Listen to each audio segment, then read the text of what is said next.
Вот у меня сейчас в руках кукла татарская простолюдиночка, девушка. Простолюдиночка? Да, это простолюдинка. На самом деле у нее костюм, вот видно, конечно, она одета в передник. То, конечно, у нее нарядный костюм. Передник расшитый, красивый. Расшивали, конечно, его вручную. Здесь наша простолюдинка сегодня занимается работой. Она ходила за водой. На работу, как на праздник, одежда должна всегда радовать глаз. Кроме того, татарский костюм может многое рассказать о человеке, его социальном положении и даже характере. А Алсу Валеева знает немало интересного о национальных костюмах. Она не пропускает ни одной возможности поделиться частичкой своей культуры. Сегодня каждый праздник татарской национально-культурной автономии в Дубне собирает более сотни энтузиастов. А 25 лет назад их можно было по пальцам пересчитать. Вспоминается, когда мы искали людей.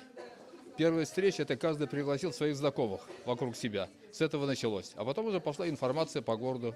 Дубнинское общество – одно из первых из нескольких десятков национально-культурных автономий в области. Причем создавалось оно в непростые 90-е прошлого века. И в то время уже Дубна очень много людей приехало из Татарстана. Люди приехали именно с высшим образованием, которые закончили Казанский университет, КАИ и другие вузы. Они тут жили, обосновались, и они захотели вот именно сохранить ту культуру татарскую. Чекмени, казакин, чоба и, конечно, тюбетейки. Всем участникам фестиваля предлагалось не только ознакомиться с историей костюма, но и примерить все, что понравилось. Это обычно для всяких намазов, не намазов даже, а вот для торжественных, как мы говорим, ош. Не обошли стороной гости праздника и столы с национальными яствами. Эчпачмаки, перемечи, пирожки с курагой и, разумеется, чак-чак уже много лет готовит и Гиляра Редькина. Только так, как ее учили с детства. Когда начинаем, мы говорим во имя Аллаха, милостью милосердным, бисмилля рахман рахим в переводе. И вот Аллах нам помогает. Сегодня на территории Московской области создано уже более 120 национально-культурных автономий. И это, по мнению специалистов, только начало. О необходимости такой работы представители власти и национальных сообществ говорили на круглом столе. И дальнейший идет процесс идентификации, самоидентификации народов, населяющих Московскую область.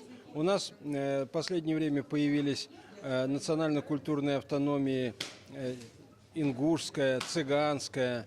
И совсем недавно зарегистрирована региональная общественная организация «Женщины-мигранты». Именно с Дубнинской татарской национально-культурной автономии берут пример многие коллеги из области. Например, теперь очень популярны стали недели татарской культуры, которые начинались именно в Наукограде.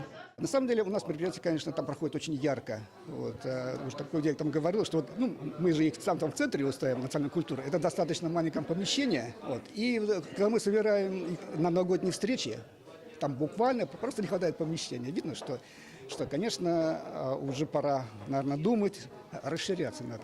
25 лет – немалый срок. И сегодня представители татарского национально-культурного общества в Дубне в первую очередь думают о привлечении молодежи. И не против в очередной раз устроить сабантуй. Ульяна Фомичева, Александр Макурочкин, Константин Козин. Новости Дубны.